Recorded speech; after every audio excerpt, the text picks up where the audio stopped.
我好唔中意你。身手都幾快啊！我都快唔過我支槍喎。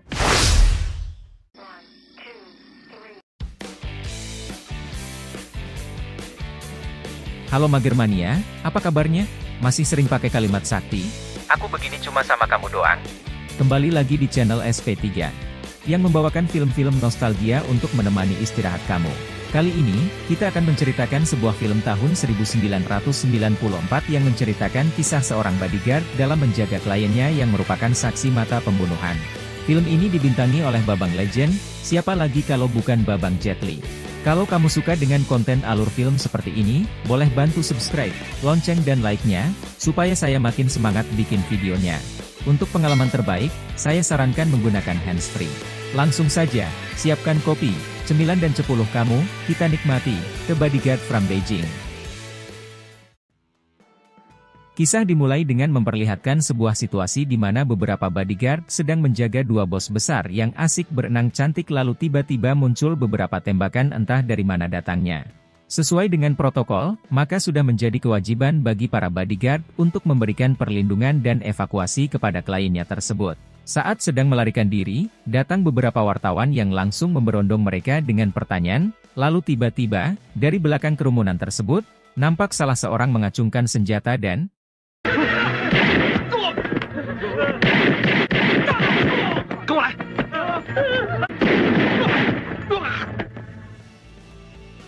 ya, dia adalah John Chang, kita panggil saja Chang, tokoh utama dalam film ini. Dengan kepiawaiannya, dia mulai menembaki ancaman-ancaman yang ada di sana sembari melakukan pelarian, dan agar kliennya tak mudah dikenali, maka si klien dipakaikan wig. Tiba di sebuah warung kopi, Chang melihat beberapa orang yang nampak seperti ancaman, lalu agar tidak ketahuan, Chang dan si klien berpura-pura duduk bersama pengunjung yang lain. Tak mau kalah cepat, Chang menembak ancaman tersebut, termasuk kepada orang yang memegang senjata dengan bentuk kamera. Lalu saat mobil evakuasi datang, Chang yang curiga dengan mobil tersebut, menolak menaiki mobil itu. Chang sempat dipaksa oleh bodyguard yang lain agar kliennya ikut ke dalam mobil, namun Chang malah menodongkan senjata ke arah kliennya, lalu mendorong bodyguard tersebut masuk ke dalam mobil. Dan benar saja, baru berjalan beberapa meter, mobil tersebut langsung meledak.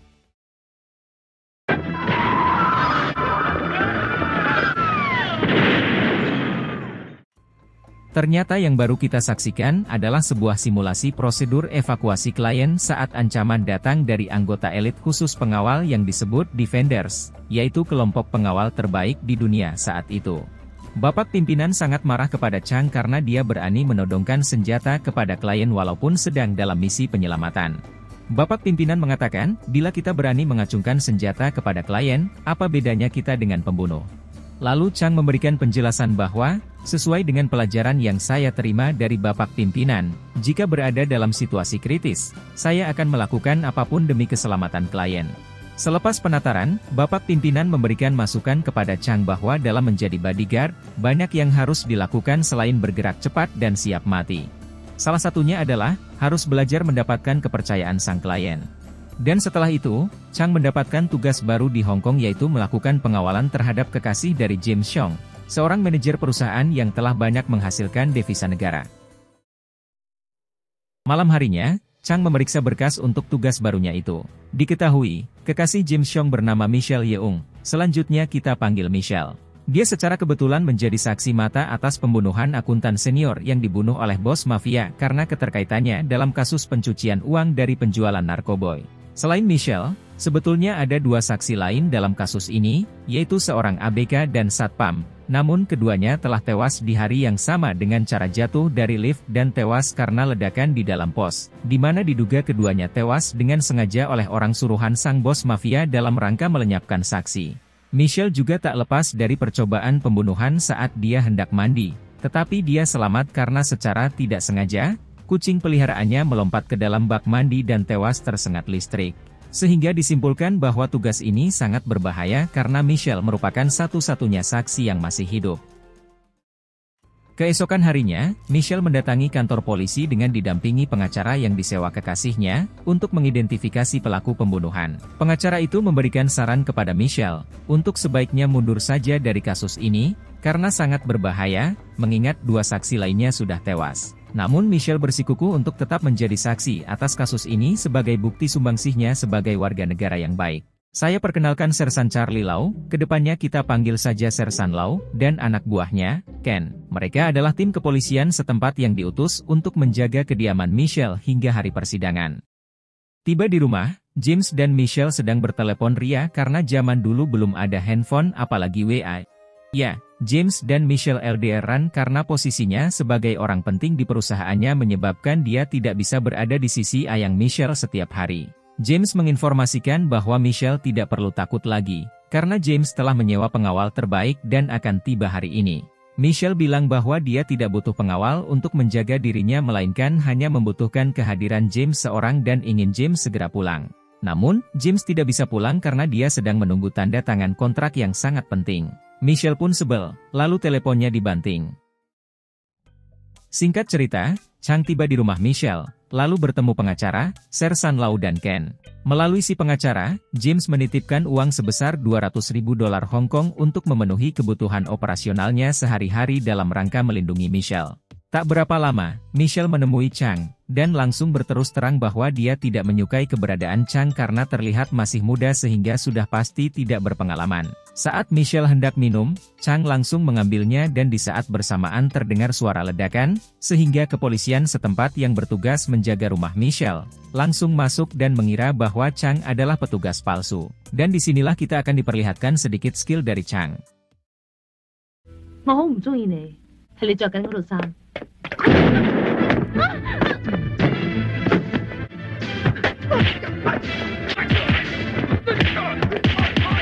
快唔過我支槍喎！ Ledakan itu ternyata berasal dari minuman kaleng yang diletakkan ke dalam microwave oleh Billy, adiknya Michelle. Dan semenjak itu, Chang langsung membuat peraturan bahwa Michelle tidak boleh makan minum tidur, sebelum dinyatakan aman oleh Chang, dan itu membuat Michelle makin sebel. Kebijakan Chang lainnya adalah dengan memasang CCTV di seluruh titik rumah dan memecat semua pegawai dan kepolisian yang berada di rumah Michelle. Karena menurut dia, lebih sedikit orang, lebih mudah mengawasinya. Sehingga praktis, rumah tersebut kini hanya dihuni 5 orang yaitu Michelle, Billy, Chang, Sersan Lau dan Ken. Siang berganti malam, Chang hendak masuk ke dalam kamar Michelle untuk melakukan pemeriksaan rutin. Saat tak diberikan izin, maka Chang mengakali pintunya dengan kunci khusus. Terlihat sekali di sini bagaimana ketatnya peraturan yang dibuat Chang untuk Michelle. Seperti tidak boleh berdiri di dekat jendela, lampu harus dimatikan, serta menyita seluruh perlengkapan di kamar yang dianggap berpotensi menjadi alat pembunuhan. Bahkan, Chang juga memasang CCTV di kamar Michelle, yang membuat Michelle makin geram, lalu menghancurkan CCTV tersebut tepat di depan mata Chang.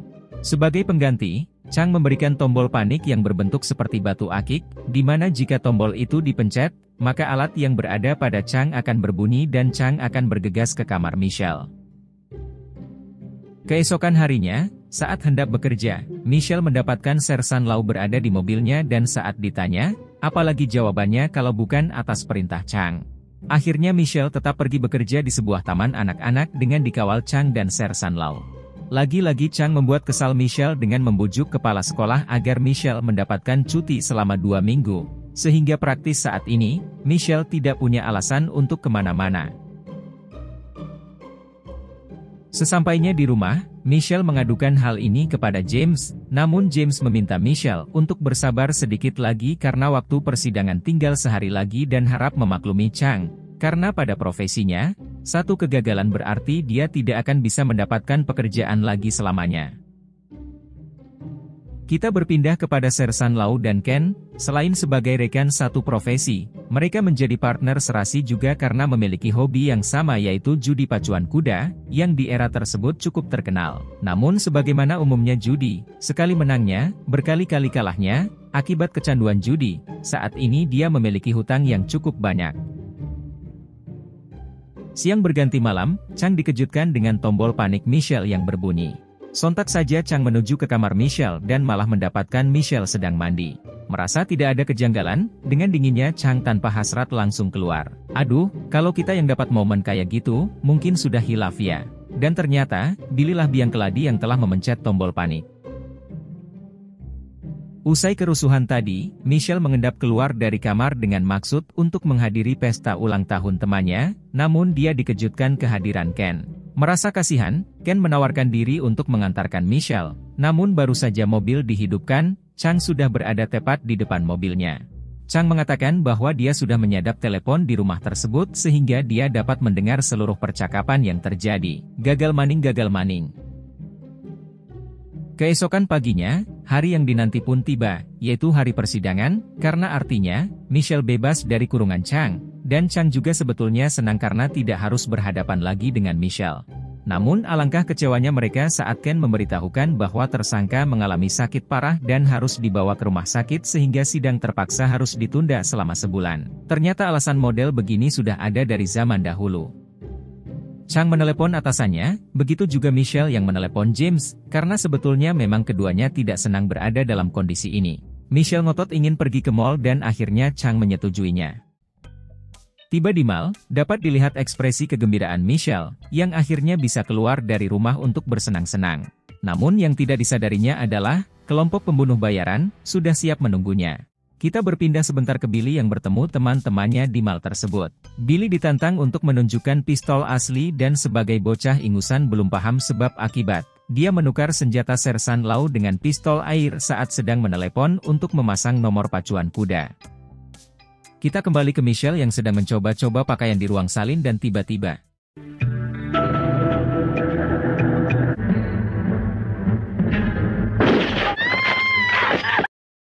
Ya, Chang muncul dan menembak orang yang ingin membunuh Michelle. Merasa kondisi sudah tidak aman, Chang segera melakukan prosedur standar untuk mengevakuasi Michelle dan disinilah kita akan melihat kehebatan sesungguhnya dari Chang si bodyguard.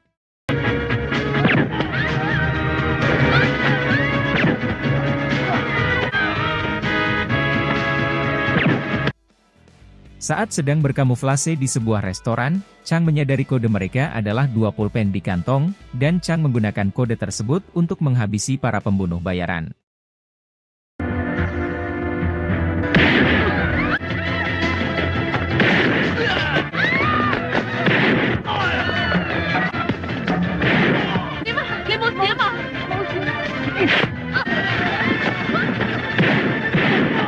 Setibanya di lobi, Sersan Lau mencurigai seseorang yang berpakaian seragam seperti polisi, lalu saat memintanya untuk menunjukkan identitas, orang itu malah menembaknya. Chang yang melihat kejadian itu, langsung menembak orang tersebut hingga tewas. Beruntung bagi Sersan Lau, dia menggunakan rompi anti peluru sehingga nyawanya masih selamat. Setibanya di rumah, Billy sangat menyesal atas kenakalannya. Chang menghiburnya dengan mengatakan, daripada selalu meminta maaf, lebih baik berjanji pada diri sendiri untuk tidak mengulangi kesalahan yang sama. Sementara Michelle, saat ini berbalik simpatik dan mulai menaruh perhatian pada Chang. Di scene lain, Wong, seorang veteran perang Cina, kakak dari pria yang ditembak di mall tadi oleh Chang, mengambil jasad adiknya di rumah sakit. Di sini kita bisa melihat bahwa Wong, jauh lebih berbahaya dari adiknya.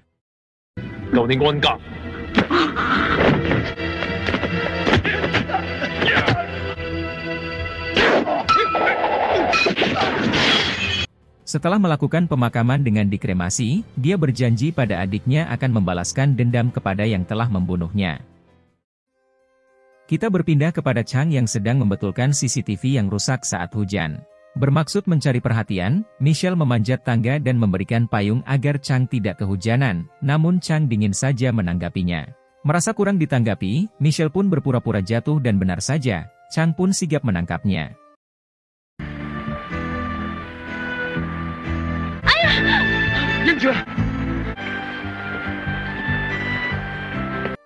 Tak berapa lama, tiba-tiba monitor portabel Chang menangkap wajah Wong di salah satu CCTV, sontak saja dia langsung mengejarnya, namun tak berhasil.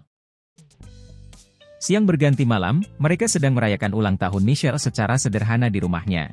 Namun tiba-tiba James sudah berada di depan rumah Michelle guna menjemputnya untuk makan malam mewah di sebuah restoran berkelas. Sepanjang makan di restoran, James merasakan ada kecanggungan antara Michelle dan Chang. Setelah jamuan, James pun pamit karena harus mengantar bosnya ke Beijing, sehingga tidak dapat mengantarnya pulang.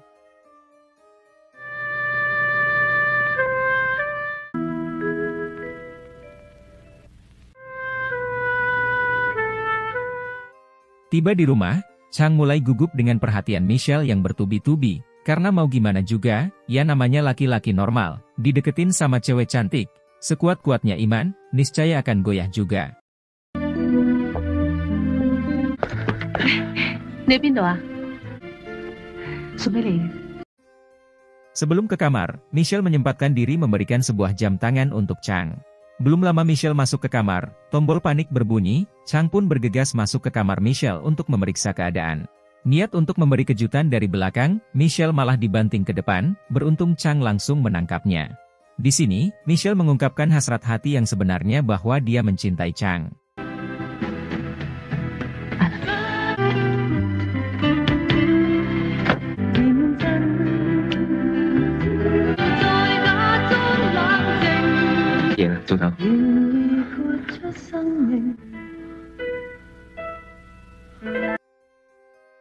Chang yang merupakan pria sejati dan memiliki iman yang kuat, berhasil menolak godaan duniawi tersebut dan pergi meninggalkan kamar. Tak munafik, Chang pun mengobrol dan menceritakan kegundahannya kepada Sersan Lau.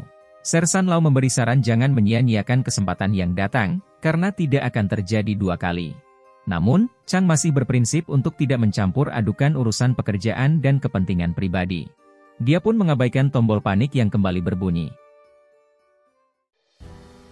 Namun tak disangka, kali ini memang situasinya darurat karena Wong dan pasukannya sudah berada di dalam rumah Michelle.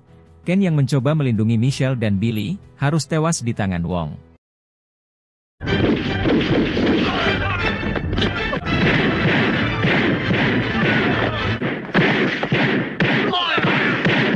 Dengan cerdik, Chang mematikan lampu dan melempar senter ke arah lawan, sehingga Chang bisa mengurangi pasukan lawan.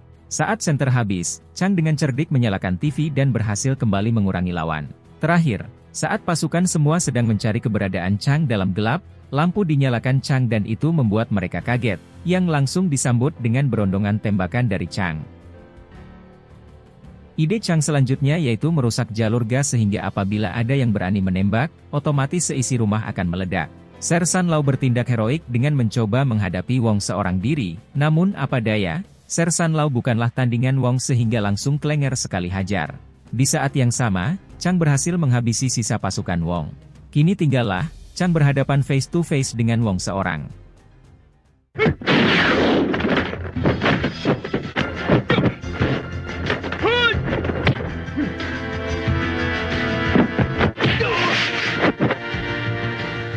Pada pertarungan ini kita dapat melihat bagaimana cerdasnya Chang bertarung dengan lebih memilih untuk bertahan guna menghemat nafas, sementara Wong karena terlalu bernafsu, akhirnya dia sendiri mulai kesulitan bernafas.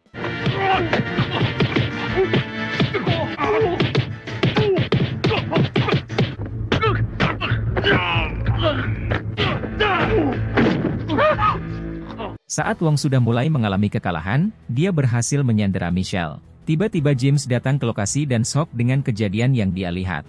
James menawarkan sejumlah uang kepada Wong agar dia mau melepaskan Michelle, tetapi bagi Wong, hutang nyawa haruslah dibayar dengan nyawa.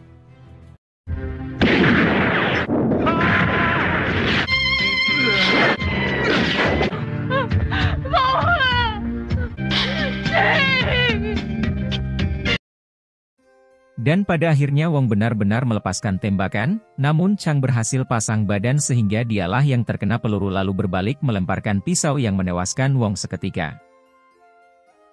Di akhir scene kita dapat melihat waktu seusai persidangan di mana Michelle memaksa James mengantarkannya ke perbatasan Cina-Hong Kong agar dapat berjumpa Chang terakhir kalinya. Kita dapat melihat betapa sedihnya James di sini namun tidak memiliki pilihan lain karena sangat mencintai Michelle. Pada akhirnya, Michelle pun terlambat sehingga tidak dapat berjumpa dengan Chang, namun bibirnya sedikit tersenyum saat mendapatkan hadiah berupa jam tangannya Chang. Film pun berakhir. Demikianlah alur cerita film kali ini. Semoga kalian semua menikmatinya, dan memberi semangat baru untuk menjalani aktivitas. Secara keseluruhan, film ini masih bagus untuk ditonton terutama untuk generasi kelahiran 80-an yang pasti akan menimbulkan nostalgia tersendiri. Pesan moral dari film ini adalah, jangan pernah mencampur adukan kepentingan pekerjaan dengan urusan pribadi. Bagi kamu yang menyukai alur film seperti ini, boleh bantu subscribe, lonceng dan like-nya, supaya saya makin semangat bikin videonya. Saya pamit, sampai jumpa di video selanjutnya. Salam mager.